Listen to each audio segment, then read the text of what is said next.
సంవత్సరాల తరబడి ఎన్ని మందులు వాడినా మీ మోకాల నొప్పులు తగ్గట్లేదా? ప్రాణ పెయిన్ క్లినిక్ లో అత్యాధునిక చికిత్స.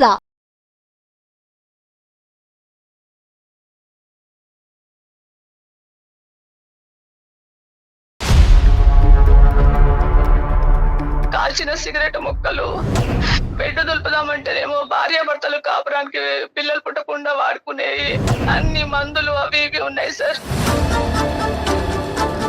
ఈ విషయం మా ఆయనకు తెలిసి గుండె పగలు అక్కడే చచ్చిపోతాడు సార్ మా ఆయన.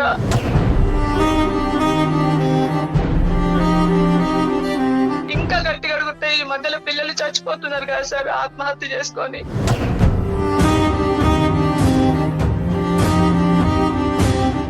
ప్రియాంక, నేను రామారావునమ్మా, నాన్నగారు వాళ్ళ స్నేహితుడిని. చిన్నప్పుడు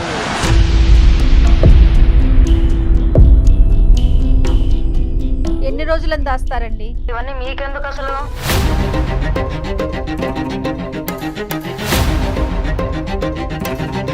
నేను ఎలాగైనా ఉంటాను, అది అడిగే రైట్స్ మీకు లేవు. పోనీ మీ అమ్మగారికి ఉన్నాయమ్మా? ఇది ఒక జీవితంలో ఏంటంటే, నాన్నగారు అప్పుడు హార్ట్ అటాక్ వచ్చినప్పుడు నాన్నగారికి బైపాస్ సర్జరీ అవటం అనేది ఎంత పెద్ద షాకో, మీ అమ్మగారికి ఈ రోజు నీ రూమ్ లో చూసినటువంటి ఈ సంఘటన కూడా అంత పెద్ద షాక్ గురవుతున్నారు. ఇంకా చూస్తున్నాను, నా రూమ్ లో అంటున్నారు. ఏం కనిపించింది అసలు నా రూమ్ లో? అంత పెద్దగా ఏమున్నవి చూడండి, ఏముంటాయి అసలు చూడడానికి? ఏమున్నాయంట అసలు? కానీ నీకు అమ్మ నాన్న ఎప్పుడు గుర్తు రాలేదా అమ్మ ఆ పనులు చేసేటప్పుడు? ఎంత ప్రాణంగా పెంచుకున్నావమ్మా నిన్ను. నాన్నకి విషయం చేస్తే బతుకుతాడు అనుకున్నావా అమ్మా? అంటే ఒక అమ్మాయి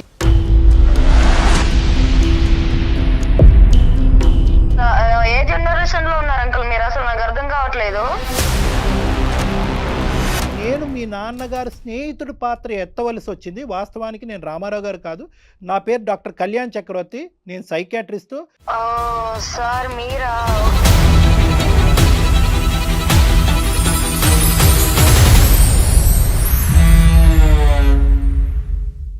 అత్యాధునికమైన టెక్నాలజీతో ఫెర్టిలిటీ ట్రీట్మెంట్ అందిస్తోంది మెడిసి ఐవీఎఫ్. మెడిసి హాస్పిటల్ సమర్పించు అందమైన జీవితం కార్యక్రమానికి స్వాగతం. నమస్తే కళ్యాణ్ గారు. నమస్తే జయ గారు. ఈరోజు ఎపిసోడ్లో ఒక తల్లి ఆవేదన అండి. అయ్యో, నా బిడ్డ నాకు కాకుండా పోతుంది. ఏదో అంటారు చూడండి, కరవమంటే కప్ప కోపం, విడమంటే పాము కోపం అన్నట్లుగా మాట్లాడితే ఏదైనా చేసేసుకుంటుందేమో, చెప్పాలి కానీ చెప్పలేము, కానీ మాట్లాడితే ఏమైపోతుందో అని చాలా, అంటే అసలు నేను చూస్తే నాకైతే కళ్ళల్లో నీళ్లు తిరిగినాయి. మరి ఫోన్ చేసేస్తానండి, నెంబర్ ఇచ్చారు, ఒకసారి అర్జెంటుగా మీరు మాట్లాడాల్సిన పరిస్థితి ఇది. ఈరోజు పిల్లలు ఎట్లా ఉన్నారంటే కళ్యాణ్ గారు, చాలా ఫాస్ట్గా ఉండటం ముఖ్యమే కానీ సూపర్ ఫాస్ట్ అయిపోతున్నారండి. మినిమం ఎథిక్స్ కానీ ఏమీ కనిపించట్లా. పిల్లలు ఈ రోజులు ఆడపిల్లలనే ఉన్నారు, మగ పిల్లలనే ఉన్నారు. హలో, లక్ష్మి గారండి? అవును మేడం. నమస్తే అండి, నేను జయాని అందమైన జీవితం ప్రోగ్రామ్ నుంచి కాల్ చేస్తున్నా. నమస్తే మేడం. నమస్తే అండి, మీ మెయిల్ చూసానండి. డాక్టర్ గారు ఉన్నారు, డాక్టర్ కళ్యాణ్ చక్రవర్తి గారు. నమస్తే సార్. మీరు ఒకసారి మాట్లాడండి. ఏం పేరమ్మా? లక్ష్మియా? లక్ష్మి సార్. నమస్కారం లక్ష్మి గారు, చెప్పండి అమ్మా. పెళ్ళై చాలా సంవత్సరాలు అయింది మేడం. 10-15 సంవత్సరాలు అయినా కూడా నాకు పిల్లలు పుట్టలేదు మేడం. ఓకే. ఆ తర్వాత భగవంతుడి దయ వల్ల నాకు ఒక పాప పుట్టింది మేడం. సంతోషం. ఆ పాపను మేము చాలా ప్రాణంగా పెంచుకున్నాం మేడం. నేను, మా ఆయన, ఇంకా మా ఆయననైతే అసలు కాలు కింద పెట్టకుండా పెంచిండు మేడం పాపని. అదే లేక లేక కలిగింది కదా, అంత ప్రేమగా పెంచుకొని ఇంటర్ వరకు మా దగ్గర పెరిగింది మేడం అమ్మాయి. ఇంటర్ తర్వాత ఇంకా పై చదువుల కోసం వేరే దగ్గర జాయిన్ చేద్దాము, బీటెక్ అట్లా చేయించేసి అని చెప్పేసి వేరే హాస్టల్లో జాయిన్ చేస్తాం మేడం. ఎక్కడమ్మా, ఎక్కడ జాయిన్ చేశారు? ఏ ఊరు? బెంగళూరు. మీరు ఎక్కడ ఉంటారు? మేము ఇక్కడ వైజాగ్.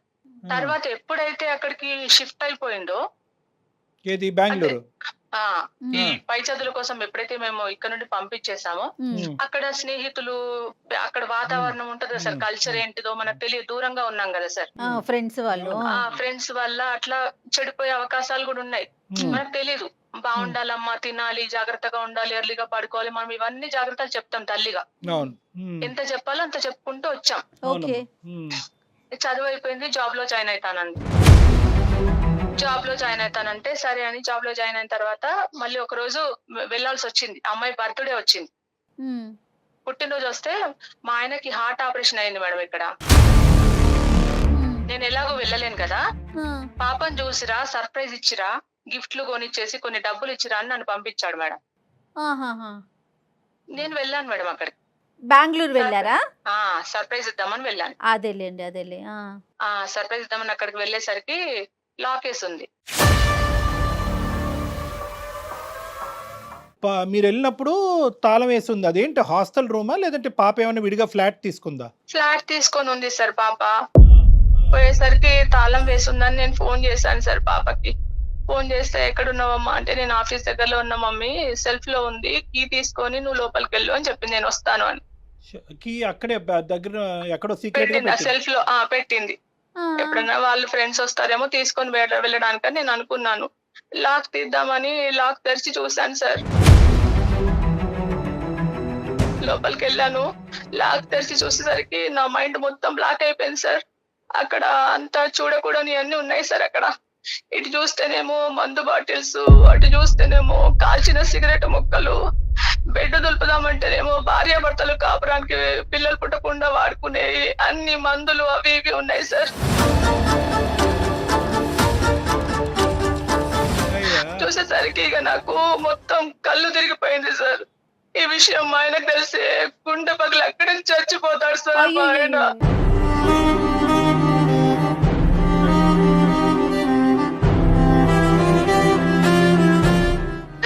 ఇది జరిగి ఎంతకాలం అయిందమ్మా? సార్ చాలా రోజులు అయింది సార్. మరి ఇంతకు ముందు ఎప్పుడు పాప రూమ్ కి మీరు విజిట్ చేయలేదా? ఇదే ఫస్ట్ టైమా?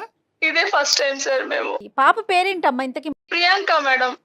కానీ అస్సలు ప్రియాంక దగ్గర నుంచి ఇది అయితే మాత్రం మీరు కల్లో కూడా ఎక్స్పెక్ట్ చేయలేదు. మీరు కానీ కూడా ఎక్స్పెక్ట్ చేయలేదు సార్. మా ఆయన కూడా చేయలేదు, మేము కూడా చేయలేదు సార్. కానీ అంటే ఏమన్నా గట్టిగా అడుగుదామంటేనేమో మా ముందే విచ్చలవిడిగా ఏమన్నా చేస్తుందని భయం సార్. ఇంకా గట్టిగా అడిగితే ఈ మధ్యలో పిల్లలు చచ్చిపోతున్నారు కదా సార్ ఆత్మహత్య చేసుకొని.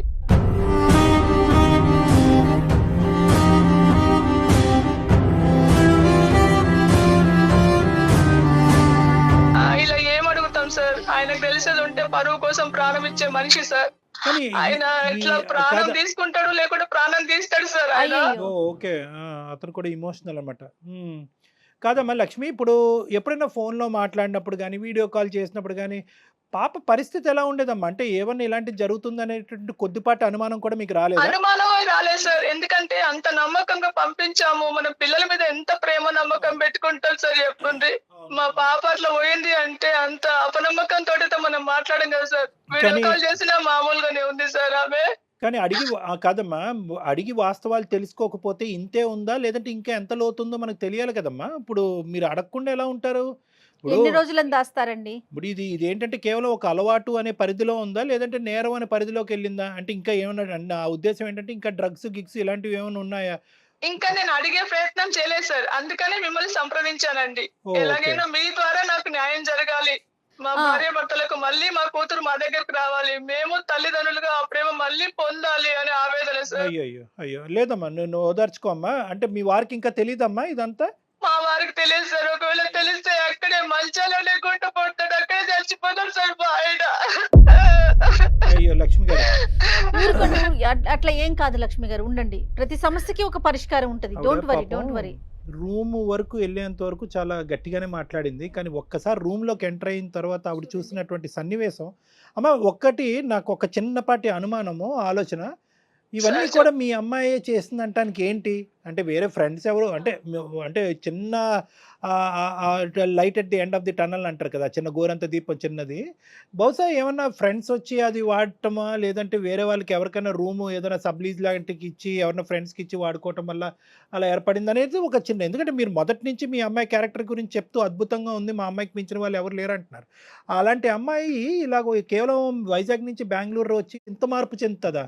అంటే మాట్లాడే విధానంలో మనకు తెలిసిపోతుంది కదా సార్ ఎలా ఉంది అనేది. ఇప్పుడు మామూలుగా మాట్లాడడంలో అమ్మ నేను వస్తున్నాను, ఎంత ప్రేమగా పరిగెత్తుకొని నేను వస్తున్నా, ఊరు నుండి వచ్చానంటే పరిగెత్తుకొని వస్తారు కదా, నువ్వు అక్కడ ఉండు నేను వస్తున్నాను మాటల విధానంలో మనం తెలుసుకోవచ్చు కదా సార్. కానీ నా చిన్న డౌట్ ఏంటంటేనమ్మా, అసలు ప్రియాంక అసలు మాట్లాడటానికి ఇష్టపడుతుందా? తను ఉండేటటువంటి పొజిషన్లో మాగోటి వాళ్ళు మాట్లాడగలమా ఆ అమ్మాయితో సార్ మీరే మాట్లాడాలి సార్. ఎందుకంటే ఇప్పుడు ఒక తల్లిగా నేను మాట్లాడితే ఎక్కడి నుండి ఏ సమాధానం వస్తుందో, ఏ ప్రశ్న వస్తుందో అని నేను హడలిపోతున్నా సార్.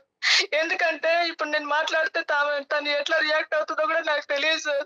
ఈరోజు ఒక తల్లిగా మీరు అడిగితేనే సహించలేనటువంటి ఒక అమ్మాయి ఈరోజు నాకెంత రెస్పెక్ట్ ఇస్తుంది, నా మాట ఎంత వింటుంది అనేది కూడా అనుమానాస్పదమే. ఎందుకంటే మీరెవరండి, మా అమ్మకు లేనటువంటి బాధ మీకెందుకు అనేటటువంటి మాట రావచ్చు. నేనేమంటున్నానంటే కనుక ఆ అమ్మాయికి ఇష్టపడేది కానీ గౌరవించేటటువంటి పెద్దలు ఎవరన్నా మీకు తెలిసిన వాళ్ళు ఎవరన్నా ఉన్నారా? ఆ అమ్మాయి డైరెక్ట్గా మనం ఇలాగ డాక్టర్ అని చెప్తే కనుక, సైకాట్రిస్ట్ అని చెప్తే కనుక ఏ విధంగా రియాక్ట్ అవుద్దో మనం ఊహించుకోలేము. కాబట్టి అట్లీస్ట్ మీ వారి యొక్క స్నేహితుడో, పెద్దనానో, లేదంటే ఫ్రెండ్ ఏదో విధంగా అలా చెప్పండి సార్. మా ఆయన ఫ్రెండ్ అని అలా మొదలు పెడదాం సార్. ఏంటి మీ ఆయన గారి ఫ్రెండ్, పాపకు తెలిసినటువంటి మీ ఆయన గారి ఫ్రెండ్ పేరు ఏదన్నా ఉందా? రామారావు గారు. రామారావు గారు అని నేను అంటాను. చూద్దాం అమ్మాయి, అమ్మాయి ఇలాగా నేను రామారావు గారిని మాట్లాడుతున్నానమ్మా, చిన్నప్పటి నుంచి నిన్ను చూసిన వాడిని అని ఆ విధంగా మనం ముందుకు తీసుకెళ్ళి ఏ విధంగా రియాక్ట్ అవుతుందో చూద్దాం. తర్వాత మన ఐడెంటిటీ అనేది రివీల్ చేద్దాం అమ్మా. నాకు ఒకసారి నెంబర్ ఫార్వర్డ్ చేయండి ఇదే నెంబర్కి. మీకు వాట్సాప్ లో నంబర్ సెండ్ చేస్తాను మేడం. అదే డాక్టర్ గారు ఏమంటున్నారంటే అమ్మాయికి కూడా చెప్పాక ప్రియాంకకి చెప్పినాక అమ్మ కూడా ఉంది అన్నాక అప్పుడు మీరు మాట్లాడుదురు కానీ. అలాగే మేడం. రైట్ అండి. పరిస్థితి బట్టి మాట్లాడదాం. హలో ప్రియాంక. హలో హలో చెప్పండి ఎవరు? అమ్మా ప్రియాంక, నేను రామారావునమ్మా, నాన్నగారు వాళ్ళ స్నేహితుడిని. గుర్తున్నానమ్మా? ఏమోనండి నాకు గుర్తులేదు. చెప్పండి. నేను నాన్నగారు చిన్నప్పుడు ఒకే ఆఫీస్లో పనిచేసే వాళ్ళం అమ్మా. ఎలా ఉన్నావు తల్లి? బానే ఉన్నాను. చెప్పండి మీరు ఎలా ఉన్నారు? నాన్నగారికి ఈ మధ్యన ఆరోగ్యం బాగాలేదు తెలుసు కదా. అవును. హార్ట్కి సంబంధించినటువంటి ఇష్యూ ఒకటి ఉండే కదమ్మా. అయితే నాన్నగారు ఏమొచ్చి ఒకసారి పాప ఎలా ఉందో ఒకసారి మీరు కూడా కనుక్కొని తెలుసుకోండి, ఎందుకంటే ఈ మధ్యకాలంలో నాకు ఈ హార్ట్ ఇష్యూస్ ఉండటం వల్ల పూర్తి స్థాయిలో నేను పాపతో కూడా కమ్యూనికేట్ చేయలేకపోతున్నాను అని అన్నారన్నమాట. సో అందు గురించి నేను నెంబర్ ఇస్తే కనుక నేను మాట్లాడుతున్నాను. ఎలా ఉన్నావమ్మా? మొన్న మా మమ్మీ వచ్చింది, చూసింది, వెళ్ళారు కదా, ఇంకేంటి తెలిసిందే కదా. అదేనమ్మా, అమ్మతో కూడా మాట్లాడటం జరిగింది నాన్న. అమ్మతో కూడా మాట్లాడితే అమ్మ ఏమో వచ్చి కొద్దిగా బాధపడింది అనమాట. అంటే తను రూమ్కి వచ్చినప్పుడు నువ్వు లేవంట. సరే ఎక్కడో ఫ్రెండ్ ఇంటికో బయటకో ఎక్కడికో వెళ్ళి ఉంటావు అన్నట్టుగా అమ్మ అనుకుంది. లోపలికి వెళ్ళింది, ఆ తాళం అక్కడే పెట్టేవంటగా లోపలికి వెళ్ళింది అమ్మ. అయితే అక్కడేవో కొన్ని చూడకూడనివన్నీ చూసి అమ్మ చాలా మనస్తాపం చెంది ఒక డిప్రెషన్లోకి వెళ్ళి నాకు చెప్పిందమ్మ. నాకు కూడా ఫోన్ చేసి చెప్పింది. అంటే నాన్నగారి వరకు ఈ సబ్జెక్ట్ ఇంకా మనం పట్టుకెళ్ళలేదు, ఎందుకంటే నాన్నగారు ఉండేటటువంటి పరిస్థితి బట్టి ఇప్పుడు అతనికి ఈ పరిస్థితిలో ఇది తీసుకెళ్ళి చెప్తే కనుక బాగుండదు అన్నట్టు. ఇవన్నీ మీకెందుకు అసలు?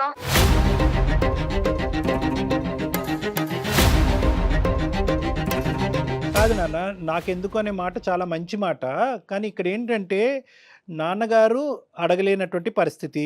ఓకే, ఖచ్చితంగా నాన్నగారు కూడా మొన్న ఒక 4 రోజుల క్రితం ఏమండి పాప అక్కడ ఒక్కతే ఉంటుంది, చిన్నప్పటి నుంచి మీరు మీ కళ్ళెదురుగుంటే పాప పెరిగింది కదా, ఒకసారి కనుక్కోవటం అనేటటువంటి మాట అంటాం వాస్తవమే. కానీ దాంతోపాటు అమ్మ తర్వాత నాకు ఈ షాకింగ్ న్యూస్ చెప్పేటప్పటికి ఇంకా నా మీద ఇంకా బాధ్యత పెరిగిందమ్మా. అంటే మీ కుటుంబానికి చిన్నప్పటి నుంచి తెలిసినటువంటి ఒక వ్యక్తిలాగా, మీ నాన్నగారి తర్వాత ఒక పెద్ద స్థాయిలో ఉండేటటువంటి ఒక వ్యక్తిలాగా నువ్వు ఈ పరిస్థితుల్లో ఏ పరిస్థితిలో ఉన్నావు అనేటటువంటి తెలుసుకోవటం ఒక ఇంపార్టెంట్ అంశంగా భావిస్తూ నేను కాల్ చేయటం జరిగిందనమాట.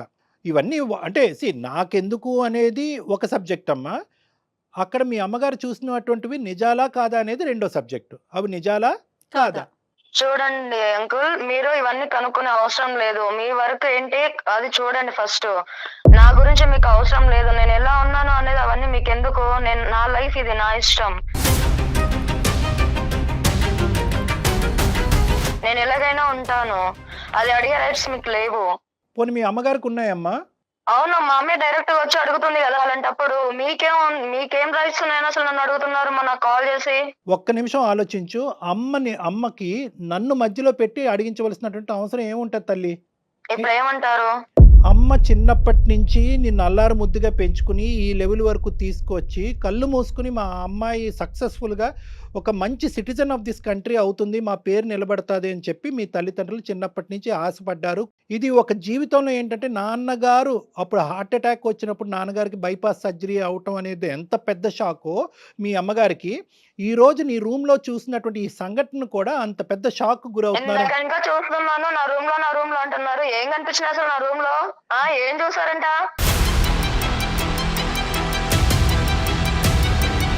అంత పెద్దగా ఏమున్నవి చూడడం? ఏముంటాయి అసలు చూడడానికి? ఏమున్నాయంట అసలు? కాదమ్మా, మందు బాటిల్ కనిపించడం నిజం కాదా? మందు బాటిల్ అది కామన్, ఎవరైనా తాగుతారు, దాంట్లో డిఫరెంట్ ఏముంది? సిగరెట్ ముక్కలమ్మా? సిగరెట్ ముక్కలు అవి ఎక్కడైనా జరుగుతున్నాయి కదా, కొత్త ఏం నేను చేయలేదు కదా, వాళ్ళని మించి అయితే నేను పోలేదు కదా, అవన్నీ కామన్. అంటే ఒక అమ్మాయి అబ్బాయి శారీరకంగా కలుసుకునేటప్పుడు పిల్లలు పుట్టకుండా వాడేటటువంటి జాగ్రత్తలు ఏ జనరేషన్ లో ఉన్నారు అంకుల్ మీరు? అసలు నాకు అర్థం కావట్లేదు.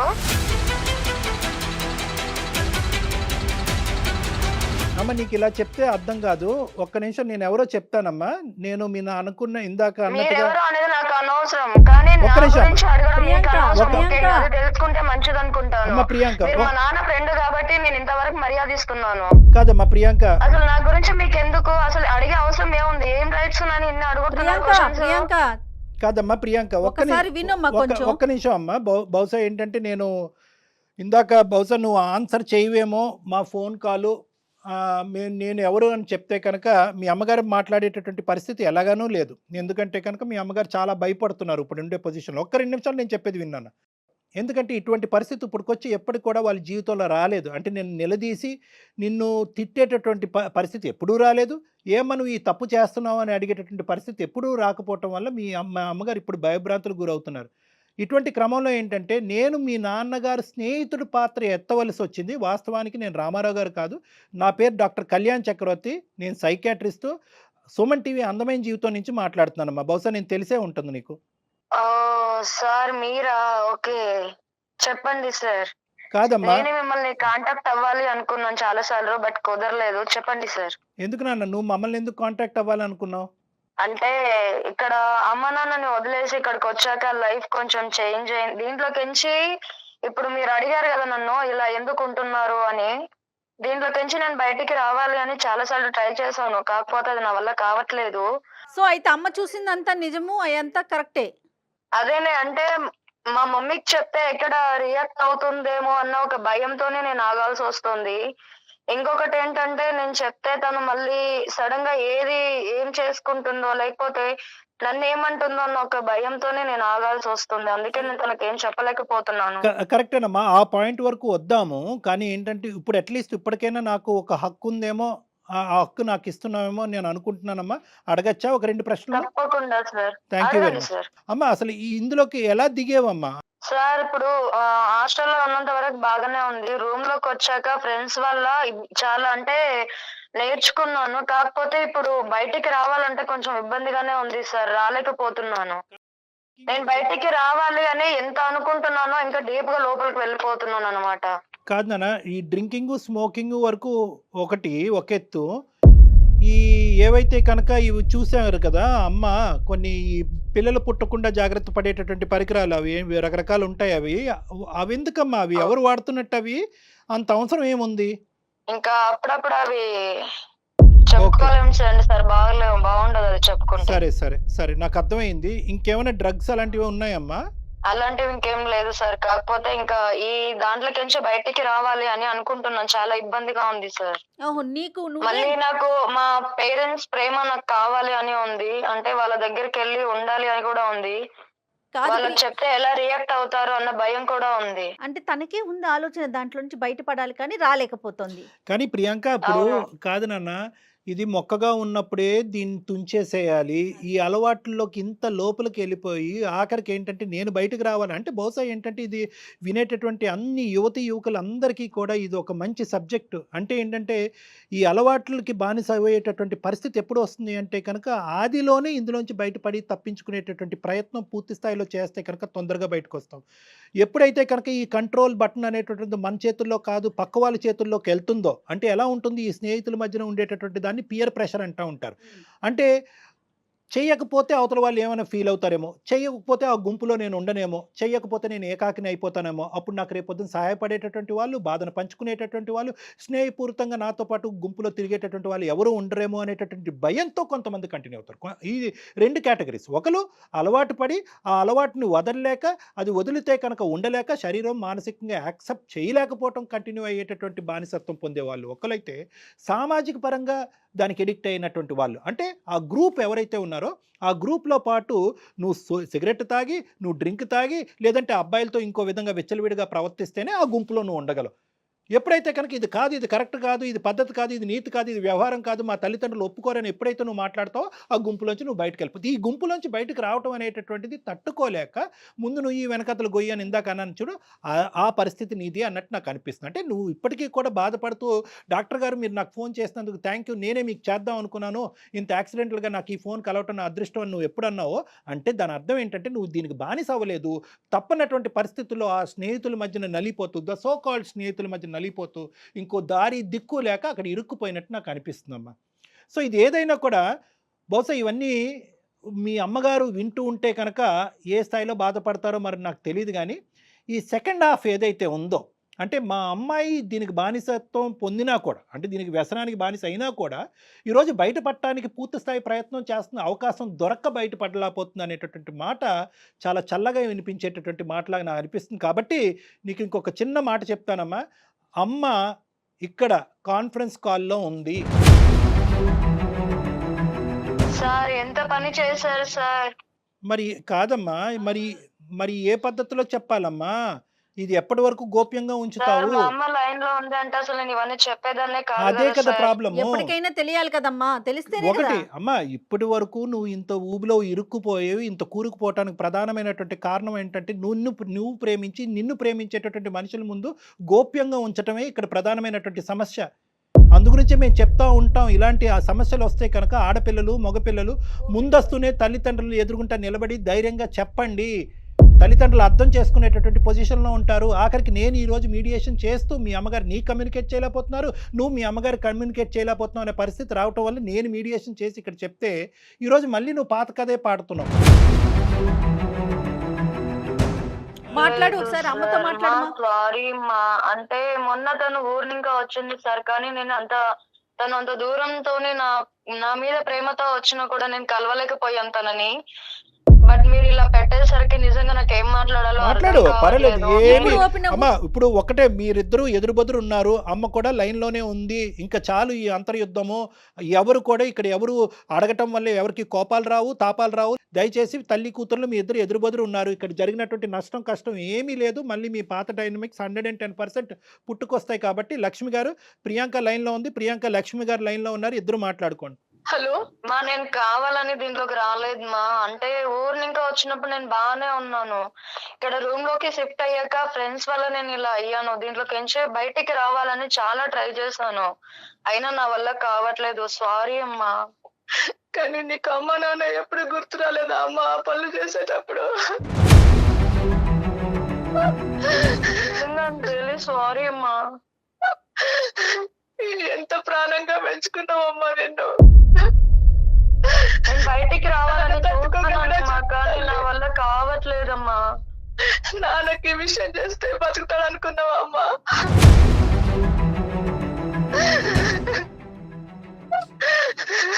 మా ఏడు వద్దు.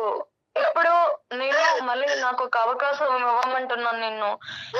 నాకు ఈ జాబ్ కూడా వద్దు, నాకు ఈ రూమ్ కూడా వద్దు. నేను మళ్ళీ వచ్చి మీ దగ్గరే ఉంటాను. నేను ఇవన్నీ మానేసి వద్దాం అనుకుంటున్నానమ్మా. ఇంకా దీంట్లోకి నుంచి బయటకు రావడానికి నేను ట్రై చేస్తాను.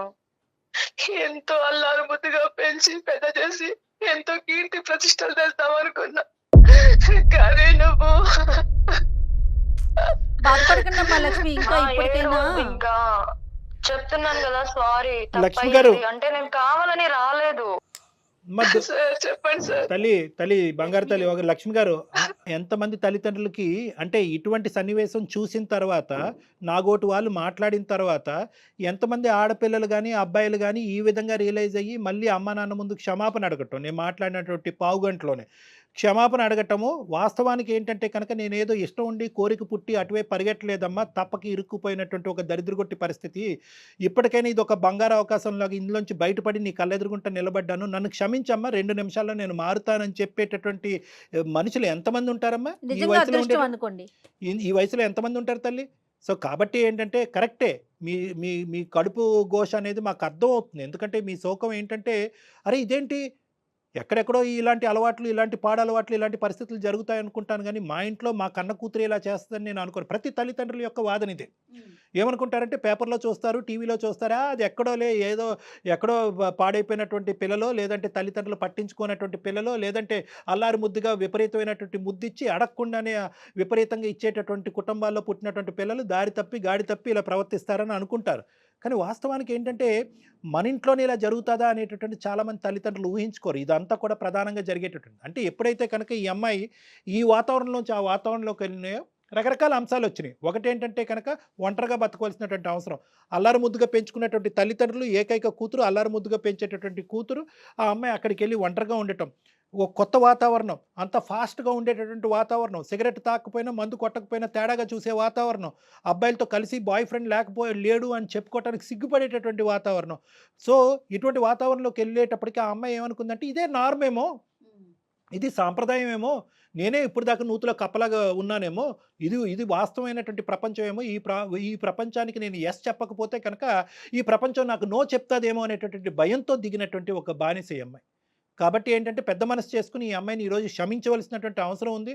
ఒకప్పుడు ఇదే తత్వం కానీ, ఇదే ఆలోచన శైలి కానీ కొద్దిపాటి కంటిన్యూ అవుతే కనుక నేను ఆ అమ్మాయి కౌన్సిలింగ్ చేసి ఆ అమ్మాయి మనసు మార్చి మళ్ళీ ఇటువంటి తోవలోకి వెళ్లకుండా నేను కాపాడగలిగేటటువంటి వ్యక్తిని అవుతానమ్మా. లక్ష్మి గారు, ఇలాంటి వాళ్ళ సలహాలు, సూచనలు మాలాంటి తల్లిదండ్రికి మేము కన్నా పిల్లలకి చాలా అవసరం సార్. ఎందుకు నా బాధ కట్టలు తెంచుకునే దుఃఖం ఎందుకు వచ్చిందంటే సార్, ఇక్కడ మీకు ఒక్క విషయం చెప్పాలి సార్. చెప్పండమ్మా తప్పకుండా. ఎన్నో ఏళ్లుగా అంటే ప్రదక్షిణాలు, పూజలు, వ్రతాలు చేయగా పుట్టిన అమ్మాయి కాబట్టి ఇంత దాకా తెస్తుందని అనుకోలేదు సార్. ఆ దుఃఖం వల్లనే ఈ ఏడుపు, ఈ బాధ ఇదంతా వస్తుంది సార్ నాకు. దేవుడు వరవిస్తూనే శాపించాడు అనేటువంటి పరిస్థితి.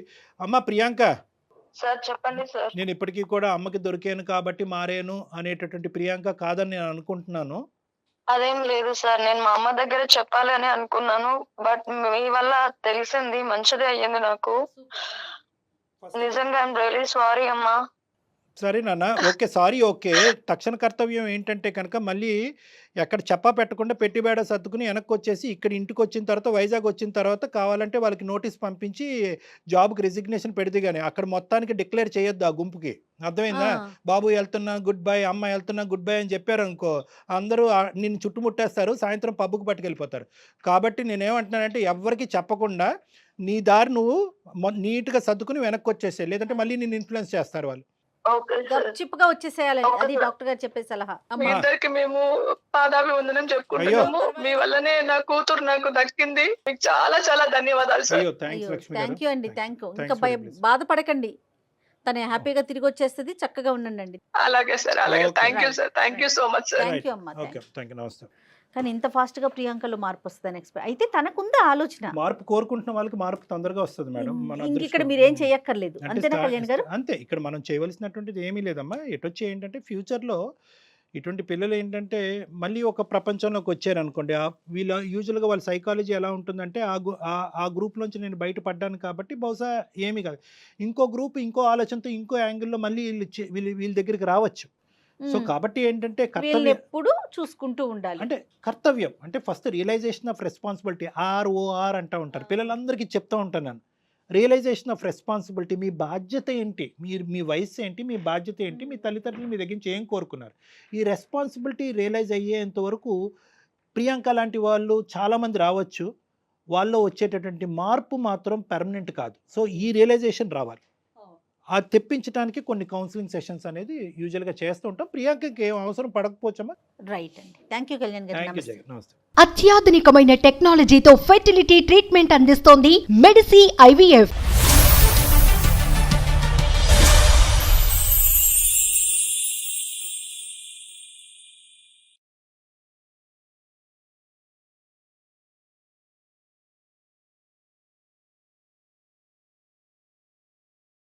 సుమన్ టీవీలో మీ పర్సనల్ అండ్ బిజినెస్ ప్రమోషన్స్ కోసం కింది నెంబర్కి కాంటాక్ట్ చేయండి.